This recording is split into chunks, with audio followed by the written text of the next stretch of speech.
सभा में उपस्थित हरियाणा के मंत्री डॉक्टर बनवारी लाल जी, भारतीय जनता पार्टी के हमारे प्रधान रेवाड़ी जिले के हुकमचंद जी, ऑल इंडिया सैनिक सभा के प्रधान श्रीमान दिलबाग सिंह जी, एक्स प्रेसिडेंट श्रीमान श्रीपाल जी, चेतराम सैनी हमारे भूतपूर्व रेवाड़ी के प्रधान और मेरे पुराने साथी, राजकुमार जी सैनी जी, नवीन सैनी प्रेसिडेंट रेवाड़ी सैनी सभा, मनोज सैनी महासचिव रेवाड़ी सैनी सभा, सुरेश सैनी पार्षद, शशि बाला चेयरमैन जिला परिषद, सभी सम्मानित काउंसिलरगण, यहाँ सैनिक स्कूल के प्रांगण में उपस्थित सभी सम्मानित बुजुर्गों, इतनी भारी तादाद में यहाँ पे आई हुई माताओं बहनों, फैकल्टी के मेंबरान और बच्चों, नौजवानों, दोस्तों, भाई और बहनों, आप सभी को आज का 75वां जन्मदिन आज़ादी का देश का मुबारक हो। और अभी आप लोग इलेक्शन जीत करके आए हैं, माहौल स्टेज से ऐसा बन गया जैसे मैं भी इलेक्शन कल ही लड़ने वाला हूं। आपने हमारी सरकार 5 साल के लिए बनाई है, नरेंद्र भाई मोदी की सरकार 5 साल के लिए बनाई है, अभी उसमें 2.5 साल बकाए हैं। ये मैं मानता हूं कि पिछले 2 साल जिस तरह से आमने सामने वार्तालाप होती है, बातचीत होती है, कोविड की वजह से नहीं हो पाए। कई कार्य जो होने चाहिए थे इन 2 साल के दौरान वो शायद मुकम्मल नहीं हो पाए, लेकिन एक चीज मैं जानता हूं कि आज के दिन जिस तरह से आपने मेरा स्वागत किया, जिस तरह से आपने मेरे साथियों का स्वागत किया, जिस तरह से दूर दराज से आपके सैनी समाज के गेस्ट दूर दूर से आए यहाँ उपस्थित हुए, आज के दिन वो माहौल दोबारा से प्रचलित हो गया है जो कोविड से पहले चला करता था। यहां ज्योतिबाई फूले की बात हुई, सावित्रीबाई फूले जी की बात हुई, दिलबाग जी बैठे हैं, इन्होंने भी कहा और उन्होंने भी कहा। मैं इतना कहना चाहता हूं कि देखो, हम प्रजातंत्र के अंदर रहते हैं, प्रजातंत्र के तौर के ऊपर यहां का नुमाइंदा मैं हूं पार्लियामेंट के अंदर, सौभाग्य से मोदी सरकार के अंदर भी मंत्री हूं। तो प्रजातंत्र के अंदर जब तक कोई अर्जी नहीं लगाता ना, तब तक उसके ऊपर कुछ नहीं अमल होता। मैं जवानी यहाँ जमा खर्च कर जाऊं, कुछ नहीं होगा।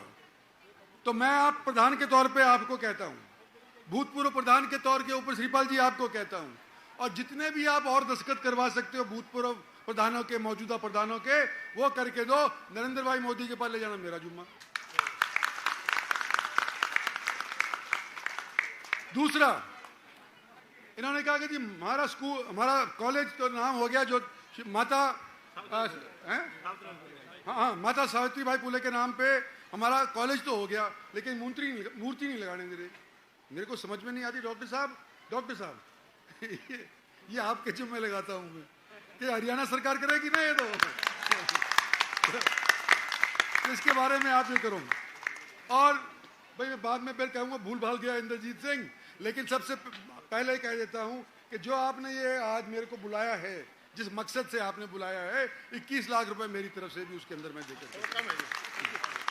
मैं इसलिए 21 लाख, सुन मैं बता रहा हूं चेतराम, 2 साल के अंदर कोविड के अंदर सारे एमएलए के, मंत्री के, 2 केंद्र के थे, उनका सारा एमपी लैड का पैसा जब्त हो गया और कोविड के खर्चे में हो गया। तो ये आज के दिन तो नहीं बनना, एक रात में तो बनना नहीं। मैं कहीं नहीं जा रहा, ये कहीं नहीं जा रहा, अगले साल फिर देख लेंगे।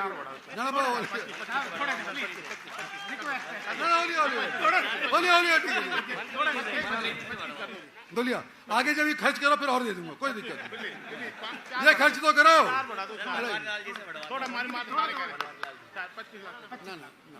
ना कर देंगे यार आगे, चलो 25 कर दिए।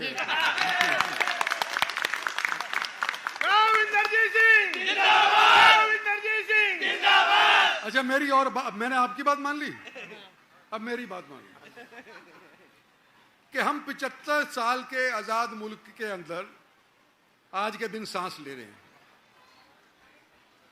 और हम उन सभी को नमन करते हैं जिन्होंने हमारे को आज़ादी दिलाई, चाहे 1947 से पहले की लड़ाई होए,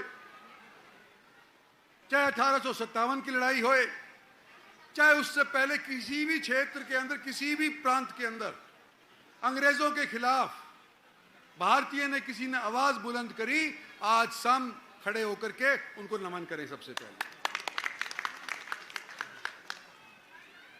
खड़े होकर के आज तो कर दो यार। हाँ, धन्यवाद। और मैं यूं कहना चाहता हूं कि आज के दिन खेल का एक प्रांगण आप लोगों ने चालू करा है। हाल ही के अंदर कॉमनवेल्थ गेम्स के अंदर प्रतियोगिता हुई इंग्लैंड के अंदर, और जितना मेडल आज के दिन भारतीय खिलाड़ियों ने लिया है, शायद आजादी के बाद इतना कभी भी मेडल नहीं लिया। और सौभाग्य की बात यह है कि जितना भी मेडल हमारे हिंदुस्तान को मिला, उसमें से 50% मेडल हरियाणा वालों को मिला। तो हरियाणा अव्वल नंबर पे है खेल के मैदान के अंदर, जिसका आज के दिन आप नींव रखवा रहे हो सकता है कि यहां पर से भी कोई मेडल प्रोस्पेक्ट यहां से निकल करके जाएगा। लेकिन जहां एक तरफ हरियाणा नंबर 1 खेल के अंदर है, दूसरी तरफ नीचे से भी एक नंबर के ऊपर है। किसके ऊपर? कि जब मर्द वीर की तुलना करी जाती है तो सबसे कम रेशो हिंदुस्तान के अंदर हरियाणा की है। मैं जिक्र कर रहा हूं भ्रूण हत्या की। और पिछले दिनों सरकार की तरफ से मुहिम चली कि जो डॉक्टर इस तरह की काम करता है, जो आदमी इस तरह की काम करवाता है, भाई उसको समाज को नकारना चाहिए। और मैं आज आपको यूं कहना चाहता हूं भाइयों और बहनों, यहां पर प्रतियोगिता हो रही थी, एक भी लड़का नहीं था उसके अंदर, सारी लड़कियां थी जो कर रही थी। यहां पर जब लड़कियां लड़कों से आगे निकल रही हैं, जब अपना भय निकाल करके स्टेज के ऊपर कार्य दिखा रही हैं, पढ़ाई के अंदर सबसे ज्यादा नंबर लड़कियां लेती हैं लड़कों के बनिस्बत, तो भाई इनको भ्रूण हत्या क्यों करवाते हो? तो मेरी आपसे ये भी प्रार्थना है, और मेरी उम्र हो गई नसीहत देने की, कि ये बंद करो, ये ठीक चीज नहीं है। और मैं ये आपसे कहना चाहता हूं कि आज हम और आप 2 साल के बाद आमने सामने हुए हैं, और यहां पर हमारे प्रधान जी दिलबाग जी ने भी कहा, देखो इलेक्शन तो होता रहता है, लेकिन समाज के लिए काम करना जो जीत करके आता है, समाज के हर व्यक्ति के प्रति उसका दायित्व बन जाता है कि उसके लिए काम करे निष्पक्षता से, चाहे उसने उसकी वोट दी हो, चाहे उसने उसकी वोट दी ना हो। और सैनी समाज तो मशहूर है। जब मैं छोटा सा था, जब मेरे को कहा करते थे कि 100 बीघा ठाकर की और 10 बीघा जाट की और 1 बीघा सैनिक की बराबर का उत्पादन करती है। ये वास्तव में कहता मेहनती समाज आपका जो है, आज के दिन इस तौर के ऊपर मेरे को तुमने यहां बुला करके मान सम्मानित किया, मैं पहले तो आपको मुबारकबाद देता हूं, फिर कहता हूं गुस्सा थूक दो और समाज के लिए काम करो। और जहां मैं आ सकता हूं, उपयुक्त हूं, काम कर सकता हूं, मैं आपके लिए तैयार हूं, आपका प्रतिनिधि भी हूं, आपका साथी भी हूं। और जहां आपने मेरे जिम्मे लगाई है कि भाई अपनी बड़ी सरकार से बात करो, तो भाई ये अब गेंद आपके पाड़े में, आप मेरे गांधे में फेंकोगे तो फिर मैं ऊपर इसको चढ़ा दूंगा। जो होगा वो नरेंद्र भाई मोदी करेंगे। लेकिन है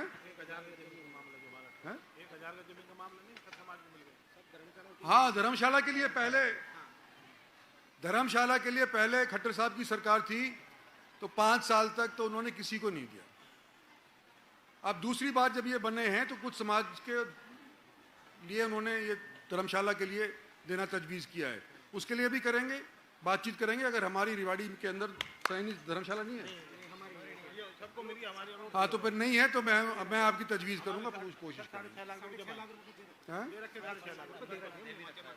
यहाँ पर जमीन तो चाहिए ना, जमीन तो मिल है, तो फिर क्या चाहिए? वो मतलब 6.5 लाख जमा गए, उस टाइम पैसे नहीं जमा करवा पाए थे। हाँ, तो हमारी लेट होने की वजह से उस टाइम कैंसिल कर दी, और हमारा प्रोसेस चालू है। जैसे आपने ठीक है, तो आधा रास्ता ही तय करना है, पूरा नहीं करना है, तो मैं करूंगा आगे बात इस बात की। तो इन्हीं शब्दों के साथ आप लोगों से दोबारा से मुखातिब होने का मौका मिला।